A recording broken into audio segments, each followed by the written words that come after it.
Bonjour les amis, je suis Nicolas, bienvenue dans cette nouvelle vidéo, je vais beaucoup trop vite. Hola amigos, on se retrouve aujourd'hui pour une nouvelle vidéo, un nouveau format, des histoires courtes, des petits événements historiques qui, sans changer la face du monde, ont leur intérêt, leur charme. Dans ce premier épisode, on va vous parler de la girafe de Charles X.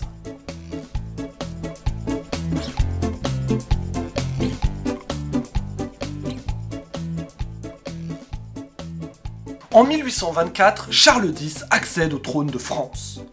Il est loin d'avoir l'envergure de ses ancêtres. Il lui faut alors marquer les esprits. Qu'est-ce que ça peut bien être? Une guerre? Une révolution architecturale? Un monument exceptionnel? Non. Il fait appel à ses ambassadeurs pour que ceux-ci lui trouvent des spécimens rares pour son parc zoologique. Le consul de France au Caire, un certain Bernardino Drovetti, un expert en trafic louche, un margoulin, lui envoie d'abord un chat sauvage et une hyène. Mais il se dit que pour satisfaire le roi de France, il faut voir plus grand. C'est le cas de le dire. Il lui faut une girafe. Pour arriver à ses fins, il réussit à convaincre le pacha mamelouk Mehmet Ali. Ce dernier venait de faire des interventions à Chypre et en Grèce qui avaient déplu à Charles X, et trouve donc là l'occasion de se racheter. Nous sommes en 1826, la girafe a 2 ans et mesure 3,50 m. Drovetti enverra également 2 antilopes pour faire joli. A noter que pour le voyage jusqu'en France, il faudra 3 vaches pour fournir le lait nécessaire à nourrir notre grand cadeau. Il faut dire qu'elle en boit près de 25 litres par jour.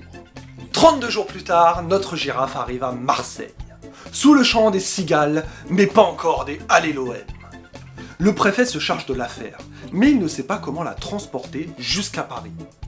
Par la mer, par le Rhône, à pied, en avion, en jet privé, il est perdu. Il demande alors au gouvernement l'aide d'une personne intelligente pour prendre la décision. Ce qui signifie clairement qu'il ne se considère pas comme une personne intelligente. Alors qu'il est préfet de Marseille, qui est, on le rappelle, une des 3 plus grandes villes de France. L'homme intelligent s'appelle Étienne Geoffroy de Saint-Hilaire, professeur de zoologie au Muséum d'Histoire Naturelle de Paris.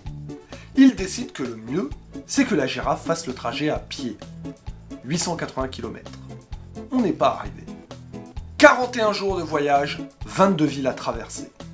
À chaque fois une foule monstrueuse pour assister à l'arrivée de cet animal impressionnant. À Lyon, c'est 30 000 personnes qui s'agglutinent pour voir la girafe. Il faut l'intervention de la police et de la cavalerie pour canaliser les foules. Tout étonne chez elle. Sa taille, évidemment, elle mesure désormais 3,70 m, sa vitesse de course, parce qu'il faut bien que mademoiselle se dégourdisse, et sa langue couleur lilas de 45 cm de long. Au fur et à mesure, elle prend du poids, du muscle, et accepte de boire devant des inconnus. Je connais des gars comme ça. Une fois arrivée à Paris, ou plutôt à Saint-Cloud, on la présente au roi. Ce dernier ainsi que toute la cour est émerveillé. Il veut voir marcher et même courir cet animal extraordinaire. Pour le peuple parisien, c'est pareil. La girafe est installée aux eaux du jardin du roi, et lors de l'été 1827, 100 000 personnes viennent la contempler. On lui écrit des chansons, des poèmes, elle apparaît sur des vêtements, du papier peint, de la vaisselle, des meubles, des robes, des chapeaux, des cravates et des peignes. On dirait les produits dérivés pour les BTS. Mais comme toutes les modes, elles passent vite. Souvenez-vous de la tectonique. 3 ans plus tard, Balzac nous décrit la situation. Seuls les provinciaux et quelques rêveurs viennent encore la contempler. En 1845, sa mort passera inaperçue. Tu connais la blague de la girafe? C'est un coup monté. C'est sur cette blague que se termine cet épisode. On espère que vous avez apprécié la vidéo. Si c'est le cas, abonnez-vous, partagez, mettez un j'aime, un commentaire. Rejoignez-nous également sur Instagram ou sur TikTok. Nous, on se retrouve bientôt pour une nouvelle histoire ou une nouvelle petite histoire. Et à la prochaine.